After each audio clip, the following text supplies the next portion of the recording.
is running the entire length of the UK coastline, running at least a half a marathon at a time. And he's also collecting litter as he goes, pushing everyone to take better care of the world we live in. And he's documenting his journey online. Have a little listen.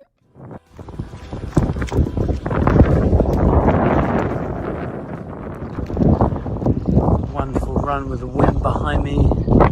Really slowed down the moment I came up the shoreline and hit the military firing range. Picked up a lot of trash there. It's a lot of plastic waste.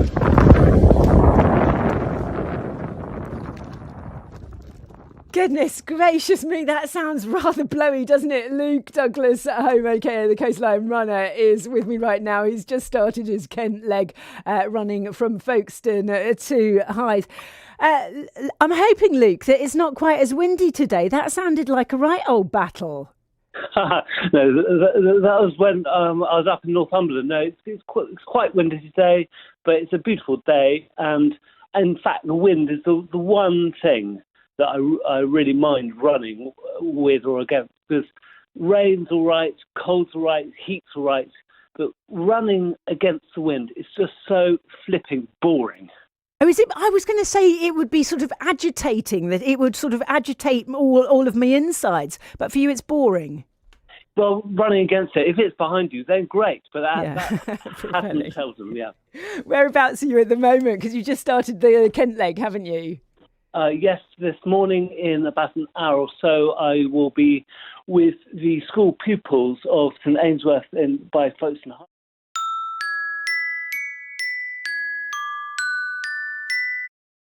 And then, and with councillors and the Folkestone mayor, the wonderful mayor, Belinda Walker, and then we'll be running. In fact, with Councillor Jim Martin running towards Hythe and being at the school there, the Seabrook School, with their wonderful eco warriors collecting plastic, and then we'll run on towards West Hythe Quarry and beyond.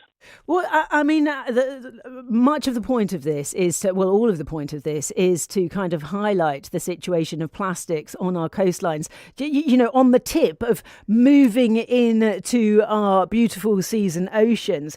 If they do, when plastic goes into sea and ocean, what's the impact?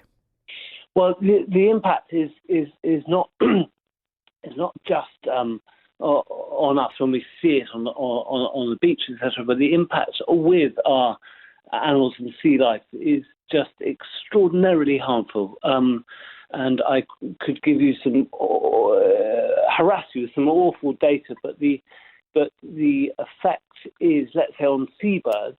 A lot of seabirds ingest plastic thinking it's food, and that then has impact on both starving them, but then they can't feed their young, so it then impacts the development of their chicks, and the harm every stage of the life cycle of plastics, from its production, from its mining, and from its disposal, and in fact recycling, is harmful to public and environmental health. Which, how much of the coast have you done so far? And has there been an area that was particularly bad or particularly surprisingly good? Well, I've covered the coast from Lowestoft, and by the end of this year, I hope to have got to Leith, and then I'll be cutting across from Leith and Edinburgh in Scotland to Glasgow, and then coming down the coast. So that's what I'm doing sequentially. And really today I'm in Folkestone, hoping to start an engagement with your schools, businesses and council about how to reduce and improve this situation. And today, not many of your listeners or you will really know, but today is World Oceans Day, in which we should celebrate and look after our oceans. Yeah, and I mean, so far from what you've seen in Kent, are things looking as though we're looking after our coastlines, or does the whole of the UK pretty much look the same as far as plastic waste goes? No, it varies a lot, really. It varies a lot, really, on footfall, the amount of of visitors, but also just on the so-called bin infrastructure, the amount of bins and the signage of our coastline. And in October, I ran actually from Dungeness to Folkestone, and I was not impressed by the bins and the provision for disposing of foreshore plastic at that time, but I hope to be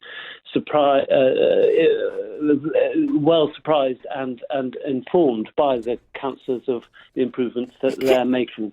It's incredibly important for this problem to be reduced, for people to know. Okay, Luke, what I'd like that they can use.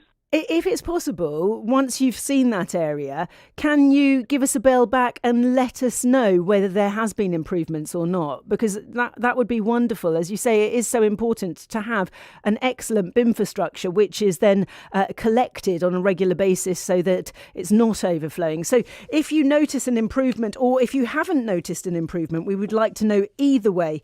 And then perhaps we can take it on our hands as a whole Kent-wide community and perhaps do something a little bit more about it. I would love to do that. I'd love to do that. Perfect. Luke, listen, I'm going to let you go. Enjoy your run today. I hope it doesn't get too windy. I hope that you get a warm welcome wherever you go. I know you will, because you are in the county of Kent and we are very warm and friendly here. So, and yeah, I hope you do. I hope it's a good one.